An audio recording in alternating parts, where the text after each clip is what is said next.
Je m'appelle Lorraine Morse, j'ai 30 ans et je vis à Omaha, dans le Nebraska, où je me suis construite une vie loin du regard critique de ma famille. Le mois dernier, je suis rentrée à Mont, en Géorgie, pour fêter les 30 ans de mariage de mes parents. Imaginez la scène, une salle de réception bondée, parents et amis, les verres qui s'entrechoquent, les toasts à l'amour et à la postérité. Soudain, mon père assis lève, essaie voix to nutrient dominant la conversation. Un autre fils, dit-il, rayonnant de fierté, est un homme qui a réussi et qui est responsable. Contrairement à toi, Lorraine. Il n'a pas besoin de la charité pour s'en sortir. La salle éclate de rire. Ma mère renchérit, oui. Lorraine, qui cherche encore sa voix, doit sûrement mendier. L'assistance rit encore plus fort, leur regard me transperçant. Je suis resté planté là, le cœur battant la chamade, serrant mon verre si fort qu'il a failli se briser. Ils pensaient me connaître. Ils pensaient le connaître. Mais ils étaient loin de se douter de ce qui allait suivre. J'attendais ce moment, non par vengeance, mais pour la vérité. Moins de 5 minutes plus tard, les rires s'éteignirent et le silence retomba lorsque je lâchai la bombe concernant mes revenus et son énorme dette. Si vous avez déjà été mal jugé par votre propre famille, partagez votre histoire dans les commentaires. Je les lis tous.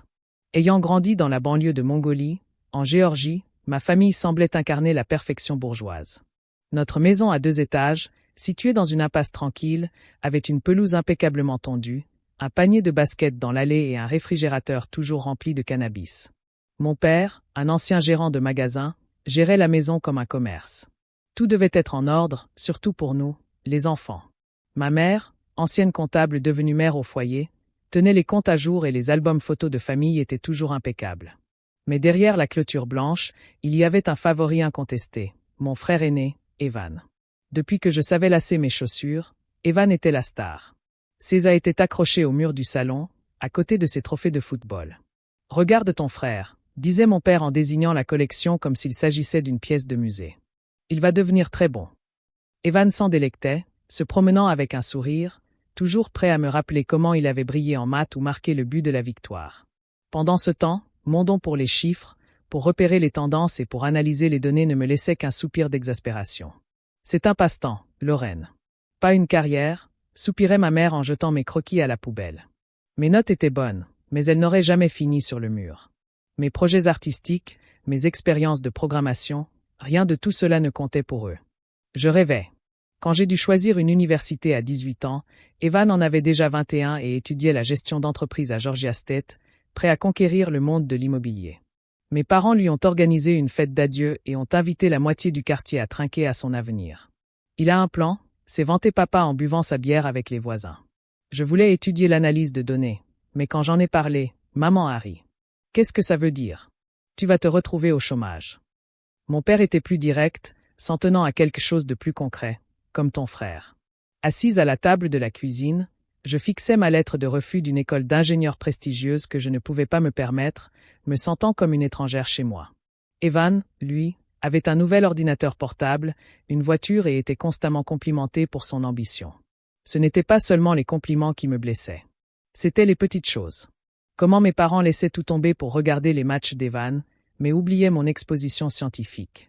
Comment ils me questionnaient sans cesse sur mon petit boulot au centre commercial, mais ne demandaient jamais à Evan ce qu'il pensait de ses conversations nocturnes avec des associés louches. Je les entendais chuchoter à mon sujet. Lorraine est trop têtue. Elle ne comprend rien à la vie. Mais Evan, lui, était irréprochable. Ses rêves immobiliers étaient ambitieux. Les miens, irréalistes. J'ai commencé à garder mes réussites pour moi. Un concours de maths, une bourse pour un stage de programmation. En parler, c'était comme crier dans le vide. Le pire, c'était pendant les repas de famille. Evan parlait de son dernier stage et mes parents buvaient ses paroles, hochant la tête comme s'il donnait une conférence TED. J'essayais d'intervenir, peut-être pour parler d'un projet d'informatique dont j'étais fier, et papa me coupait la parole. « On va entendre quelque chose d'important », disait-il en se retournant vers Evan. Maman me tapotait la main, un large sourire aux lèvres, comme si elle m'avait recruté pour avoir essayé. Assis là, je faisais tourner mes petits pois dans mon assiette, le cœur lourd de ressentiment. Ce n'était pas seulement qu'il préférait Evan. C'est qu'il ne me voyait pas du tout. Avec le recul, je peux dire précisément quand cette rupture a commencé à devenir définitive. Un soir, j'ai surpris une conversation entre mes parents dans le salon, au sujet des finances étudiantes. « On paiera les études d'Evan », dit papa. « Il a du potentiel. » Maman acquiesca. Lauren S. D. Bruillera. Elle est indépendante. Independent. Ce mot m'a marqué. Ce n'était pas un compliment. Il voulait dire que j'étais seule. J'avais 18 ans et je me retrouvais face à un avenir auquel il ne croyait pas. Pendant ce temps, Evan se débrouillait sans rien. Ce moment a tout changé. Je devais leur prouver qu'ils avaient tort. Non pas pour obtenir leur approbation, mais pour la mienne. L'été précédant mon entrée à l'université, j'ai eu mon premier grand conflit avec ma famille. Assise à la table de la cuisine à Mont, en Géorgie, ma lettre d'admission au programme d'analyse de données d'une université locale était en main. J'avais passé des mois à faire des recherches, fasciné par la façon dont les chiffres pouvaient raconter des histoires, révéler des schémas prédictifs, trouver des solutions qui sauvaient les entreprises. C'est mon avenir, dis-je à mes parents d'une voix assurée mais pleine d'espoir. Mon père ne leva même pas les yeux de son journal. Des données. Hein? Ce n'est pas un vrai métier, Lorraine. Too vasti ruiner. Ma mère remua son café. Pourquoi ne pas choisir une voie plus stable, comme le diplôme de commerce de ton frère? Evan était affalé sur le canapé, un sourire aux lèvres. Ouais, reste dans le monde réel, ma sœur. Leurs paroles m'ont profondément blessé. Mais je n'ai pas cédé. Sans le soutien de ma famille, j'ai tracé ma propre voie. J'ai trouvé un emploi à temps partiel dans une librairie, où je produisais des romans et traitais des données de vente pour faire des heures supplémentaires. Mes parents ne se rendaient pas compte des longues nuits que je passais à étudier et à jongler entre des tableurs et des manuels scolaires. Je me suis inscrite à l'université de North Georgia, un petit campus que je pouvais me permettre sans leur aide. Mon père disait que c'était une perte de temps, mais j'ai obtenu mon diplôme sans dette grâce à des bourses et à ma persévérance. À 22 ans, j'ai fait mes valises et je suis parti pour Omaha, dans le Nebraska, une ville grouillante de startups, idéale pour une analyste de données comme moi. J'ai trouvé un emploi dans une agence de marketing où je transformais des chiffres bruts en campagnes générant des millions de dollars de revenus. À 25 ans, je dirigeais des projets et mon salaire atteignait 6 chiffres. Pas de prêt, pas d'aide, juste ma propre détermination. Pendant ce temps, Evan se prélassait dans les éloges de mes parents. Ses projets immobiliers à Atlanta étaient le sujet de toutes les conversations familiales. Ton frère a encore conclu une affaire. Ma mère s'extasiait au téléphone, sans jamais s'enquérir de mon travail. Mon père m'envoyait des articles sur les projets prometteurs d'Evan, comme si j'avais besoin qu'on me rappelle son prétendu succès. Mais je commençais à entrevoir des failles. Lors d'une rare visite à la maison, j'ai vu Evan arriver au volant d'une BMW rutilante. Le chrome scintillait sous le soleil de Géorgie. Nouvelle voiture, s'est-il vanté en jetant les clés. J'ai haussé un sourcil. Comment peux-tu te la payer? Il a haussé les épaules, esquivant la question. Plus tard, je l'ai entendu au téléphone, la voix tendue, se disputer au sujet de retard de paiement. Mes parents semblaient indifférents. J'ai fait profil bas et me suis construite une vie à Omaha. Mon appartement, un loft confortable en centre-ville, était mon havre de paix. Pas de trophée au mur, juste ma fierté tranquille. J'ai été promu analyste senior, à la tête d'une équipe qui élaborait des campagnes publicitaires nationales. Les clients ont salué mon travail. L'un d'eux m'a même invité à Chicago pour une conférence, qualifiant mes analyses de révolutionnaires. J'ai envoyé un courriel à mes parents à ce sujet, espérant un soupçon de reconnaissance. La réponse de ma mère fut laconique. C'est gentil, mais as-tu parlé à ton frère récemment? Mon père n'a pas daigné répondre. Leur silence m'a blessé, mais il m'a aussi donné de la force. Je n'avais plus à leur prouver ma valeur. Je me faisais mes preuves à moi-même. La vie d'Evan, cependant, commençait à se dégrader. Lors d'une conversation avec ma mère, elle a laissé entendre qu'Evan avait demandé un petit prêt pour couvrir certaines dépenses professionnelles. Il développe son activité, a-t-elle simplement dit, d'un ton désinvolte. Mais j'avais vu ses dîners fastueux sur les réseaux sociaux, ses costumes de créateur, son train de vie ostentatoire. J'ai commencé à enquêter, par curiosité, sur son prétendu empire. Une recherche rapide m'a permis de trouver des documents publics. L'une des transactions immobilières d'Evans avait échoué, provoquant la fureur des investisseurs. Les rumeurs d'entrepreneurs impayés allaient bon train. Je n'ai rien dit. Pas encore. J'ai simplement mis l'information de côté, comme une pièce de puzzle qui me servirait plus tard. À la fin de ma vingtaine, je m'étais construit une vie dont j'étais fier. Mon compte en banque était bien garni. Ma carrière était en plein essor. Et je n'avais aucune dette à payer. Mais chaque appel à la maison était identique. Mes parents s'extasiaient sur la dernière présentation d'Evans, son prochain grand projet. Ils ne s'enquéraient jamais de mon travail, de mes gains. C'était comme si j'étais invisible. Ma réussite, une simple note de bas de page qu'ils refusaient de lire. Pourtant, je m'accrochais à l'espoir tenace qu'un jour ils me remarqueraient. Cet espoir m'a soutenu jusqu'au moment où j'ai reçu l'invitation à leur fête de 30 ans, un événement qui allait tout changer. Un soir, Ila m'a appelé d'un café à Omaha.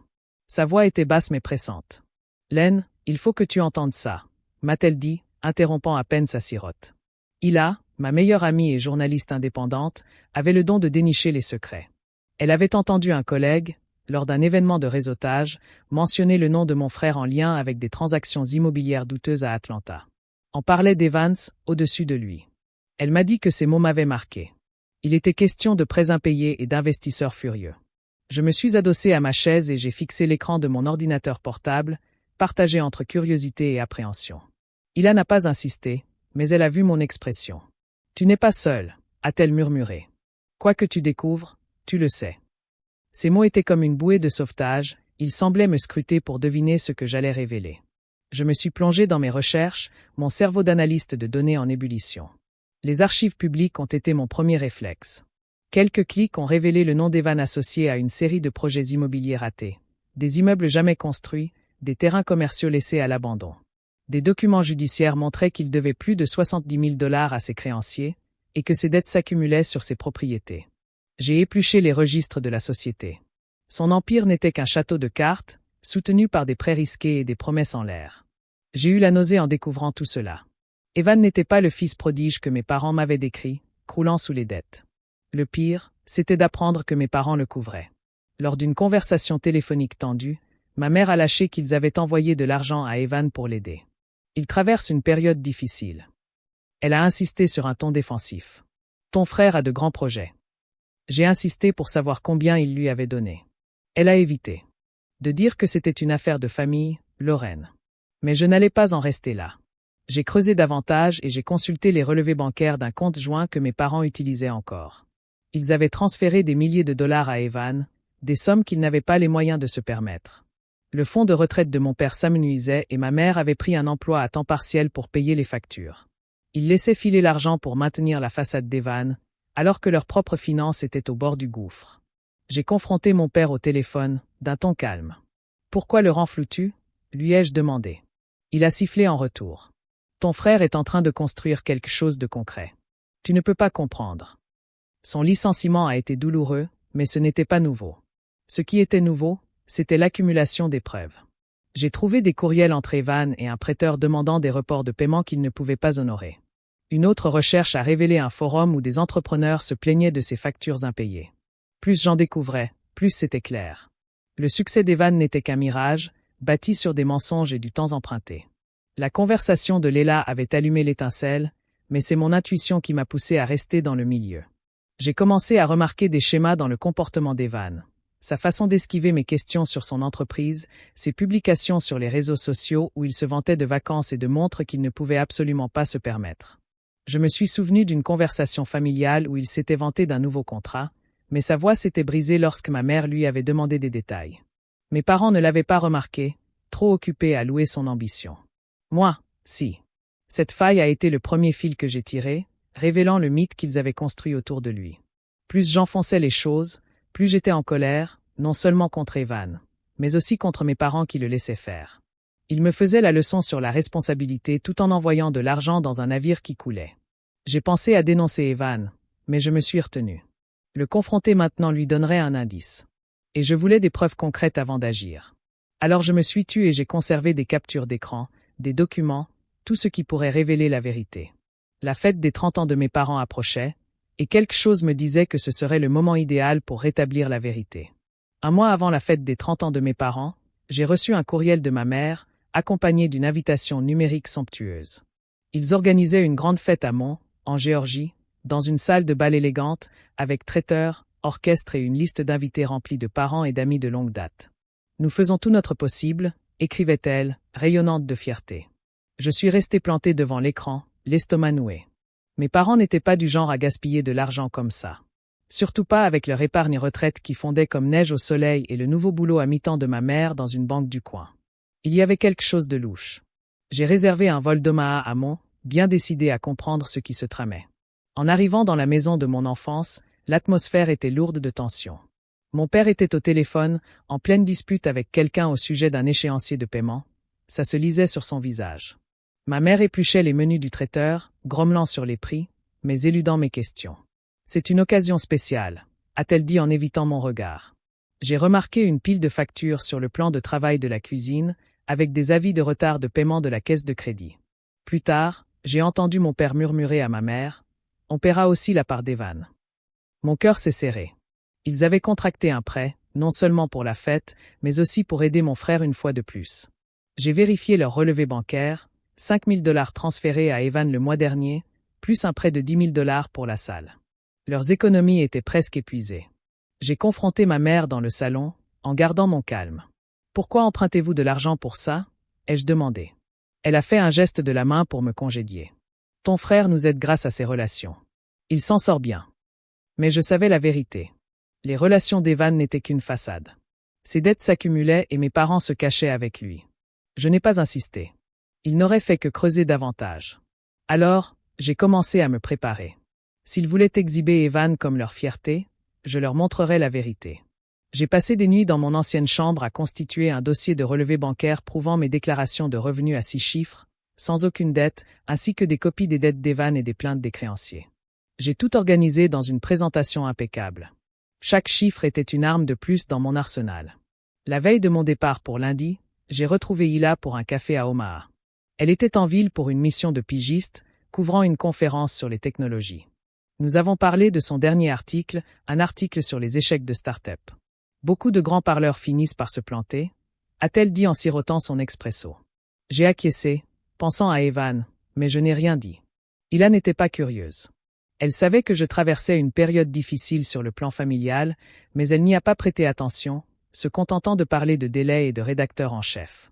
Sa neutralité était un soulagement.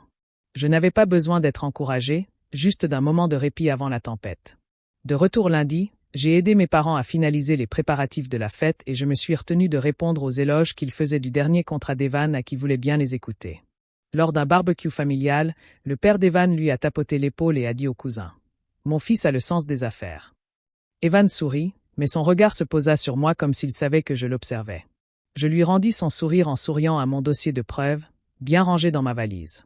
Je n'étais plus en colère, juste concentré. Mes parents avaient passé des années à me rejeter et à soutenir les mensonges d'Evan. Cette fête n'était pas qu'une simple fête. C'était leur scène, le théâtre d'un fantasme. Je les avais laissés profiter de leur moment jusqu'à ce que ce soit le mien. Je répétais mon plan mentalement, imaginant la salle de bal, le tintement des verres, les invités. J'attendais le moment parfait, celui où leurs éloges pour Evan atteindraient leur paroxysme, pour exposer les faits. Mes revenus, ma stabilité, face à ses 70 000 $ de dettes et à son entreprise en ruine. Je ne voulais pas les humilier, mais il fallait qu'ils voient la vérité, non seulement sur Evan, mais aussi sur moi. La fête était dans quelques jours, et j'étais prête à renverser leur version des faits. Le soir de l'anniversaire de mariage de mes parents, les lustres de mon diffusaient une douce lumière sur les tables nappées de lin. En tailleur ou en robe, leur rire se mêlait au tintement des coupes de champagne.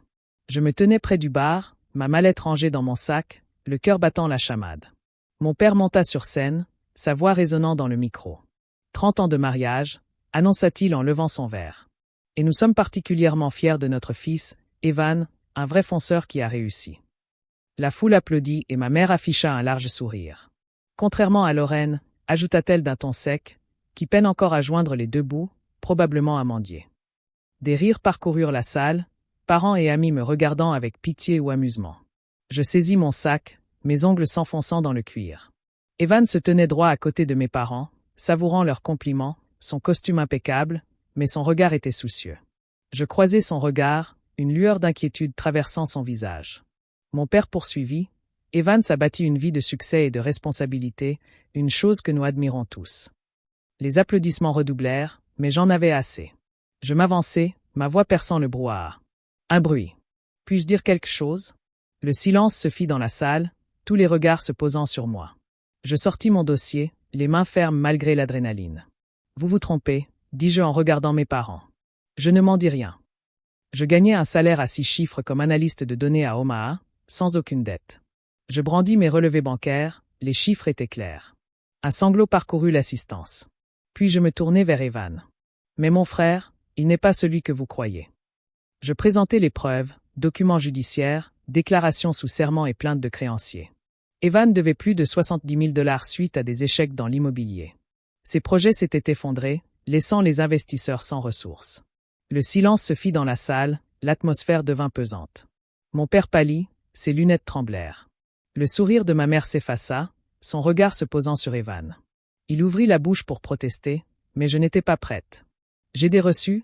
dis-je en montrant des courriels demandant des reports d'échéance aux prêteurs. L'assistance se pencha en avant, certains haletants, d'autres chuchotant. L'épouse de Rebecca Evans s'avança, le visage crispé par la colère. « C'est vrai, » dit-elle d'une voix tremblante. « Evan m'a caché cette dette pendant des années. Nous sommes séparés à cause de ça. Il a menti à tout le monde. » La révélation fut un véritable coup de tonnerre. Les invités fixèrent Evan. Leurs applaudissements firent place à un silence stupéfait. Une cousine laissa tomber sa fourchette. Le bruit de la neige fondue résonna. Mon père tenta de parler. « Lorraine, ce n'est pas le moment, mais je le coupai. C'est justement le moment. Tu as passé des années à me traiter de raté. » Tout en cautionnant ses mensonges. Je pointai Evan du doigt, qui resta figé, son charme brisé. Ma mère serra son collier contre elle, les yeux écarquillés de honte. L'atmosphère était celle d'un tribunal, chaque invité injuré. Un oncle secoua la tête et marmonna à sa femme. Un ami de la famille se détourna, gêné pour mes parents. Le visage d'Evan était rouge écarlate, ses poings serrés, mais il était sans défense. Les documents étaient incontestables, des relevés bancaires, ses propres paroles, noir sur blanc. Je n'ai ni élevé la voix ni applaudi. J'ai laissé la vérité parler. Mes parents, qui avaient bâti leur fierté sur le prétendu succès d'Evan, se trouvaient maintenant face à une sale comble qui avait percé à jour la façade. La fête qu'ils avaient organisée pour exhiber leur famille parfaite avait provoqué leur perte. J'ai rangé mon dossier, mon message clair. Je n'avais plus besoin de leur approbation, mais je voulais qu'ils sachent qui j'étais et qui Evan n'était pas. Le silence était lourd du poids de leur erreur de jugement. Je suis retourné à ma place, suivi par le public qui, interrompant ses chuchotements, m'a suivi. Mes parents se tenaient sur scène, exposant leur héritage souillé. Evan s'est éclipsé, évitant les regards. La fête a continué, mais l'atmosphère avait changé. Personne ne pouvait ignorer mes paroles. Après cette soirée fatidique, ma famille n'a plus jamais été la même. La vérité que j'avais révélée dans ce restaurant de mon avait brisé l'illusion à laquelle mes parents s'étaient accrochés pendant des années. Une semaine plus tard, ma mère m'a appelé, la voix tremblante de colère et de désespoir. « Seigneur, nous avons besoin de ton aide », a-t-elle dit, avouant que leurs économies étaient épuisées, englouties par les prêts à Evan et les festivités fastueuses. « Peux-tu nous envoyer de l'argent ?»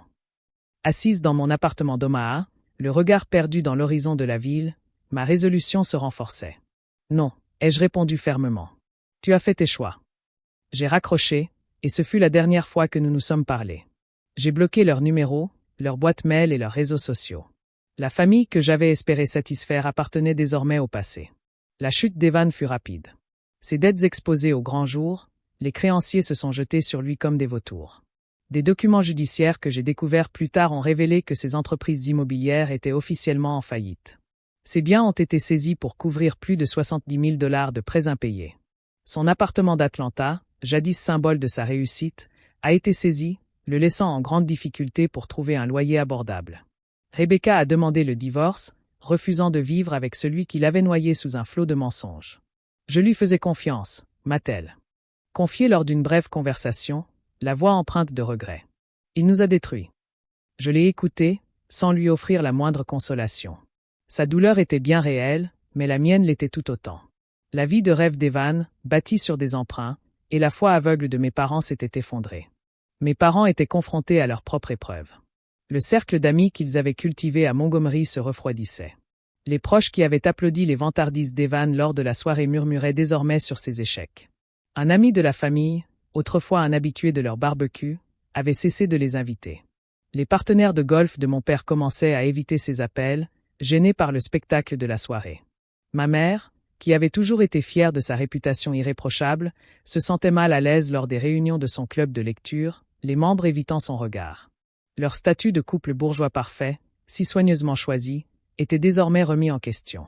Ils ont tenté de me contacter par le biais de relations communes, mais j'ai insisté sur le fait qu'aucune excuse ne pouvait effacer des années de mépris. Je me suis concentré sur ma vie à Omaha, où ma carrière d'analyste de données continuait de prospérer. J'ai dirigé un projet important pour une chaîne de magasins, dont les ventes ont augmenté de 20% grâce à mes modèles prédictifs.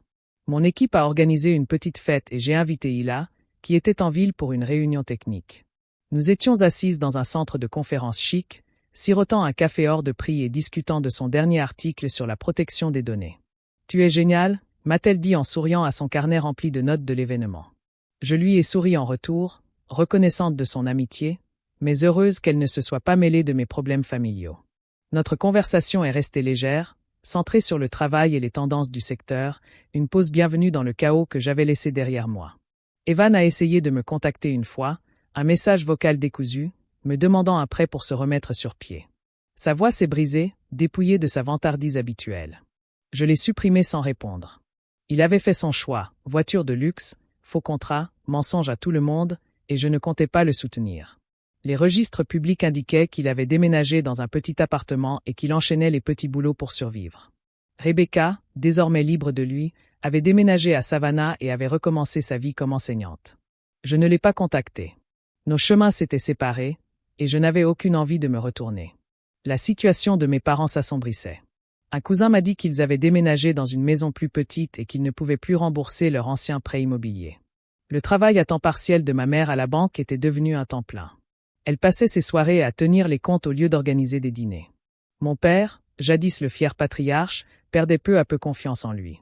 Ils avaient tout misé sur Evan, m'avaient ignoré, et maintenant ils en payaient le prix, financièrement et socialement. Je ne ressentais aucune satisfaction, juste une sourde nostalgie de la famille que nous aurions pu former. Mais j'avais fait le choix de préserver ma tranquillité pour vivre pour moi-même. Un an après cette soirée mémorable, j'étais plus forte que jamais à Omaha, ma vie. La preuve que j'avais fait des choix en toute liberté. Ma carrière d'analyste de données avait explosé. Je venais de décrocher un contrat avec une multinationale du secteur technologique. Mes stratégies avaient été le moteur de leur croissance. Mon appartement, avec vue sur le Missouri, était un espace que j'avais créé sans l'approbation de personne. Je m'entourais de personnes qui m'appréciaient, de collègues qui respectaient mon travail, d'amis qui célébraient mes succès. Je m'étais libéré du besoin de faire mes preuves auprès de ma famille, un poids qui m'avait autrefois ancré à leurs attentes. Mes parents, Douglas et Hélène, et mon frère, Evan, ne faisaient plus partie de ma vie. J'avais choisi la paix plutôt que leur chaos. Avec le recul, j'ai appris une dure vérité. Ma valeur ne dépendait pas de leur approbation. Pendant des années, j'avais aspiré à leur reconnaissance, espérant un signe d'approbation de mon père ou un mot gentil de ma mère. Mais leur refus de me voir abandonner ma carrière, ma stabilité, m'a appris à définir ma propre valeur. J'ai bâti ma vie sur l'honnêteté et le travail acharné, tandis que les mensonges d'Evan l'ont mené à sa perte. Son empire factice, fondé sur la tromperie, lui a coûté sa maison, son mariage et sa fierté.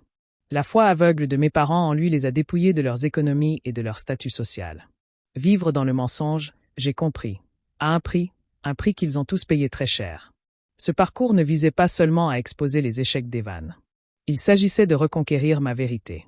J'ai cessé de chercher la validation de ceux qui ne pouvaient me l'accorder et j'ai commencé à vivre pour moi-même. Ce choix m'a libéré. Je me réveille chaque jour en sachant que mon succès m'appartient, fruit de longues nuits blanches, de conversations difficiles et d'une détermination sans faille. Les cicatrices du rejet de ma famille sont toujours là, mais elles ne me définissent pas. Elles sont le souvenir des épreuves que j'ai surmontées. La preuve que je n'ai besoin de la permission de personne pour briller. À tous ceux qui ont suivi cette histoire, merci de votre attention. Si vous vous êtes déjà senti incompris par votre famille, jugé pour être vous-même, je vous comprends. Votre valeur ne dépend pas de leurs opinions. Elle réside dans la vie que vous construisez, dans la vérité que vous vivez. J'aimerais entendre vos histoires. Avez-vous déjà vécu un moment où votre famille ne vous comprenait pas? Partagez-le dans les commentaires. Parlons-en. Nous sommes plus forts lorsque nous nous soutenons les uns les autres. Je suis Lorraine et je suis libre. Non pas parce que j'ai obtenu leur approbation, mais parce que j'ai cessé d'en avoir besoin. Vivre authentiquement, sans masque ni faux semblant, est ma victoire. C'est une liberté que je souhaite à tous. Une vie où l'on est parfait tel que l'on est.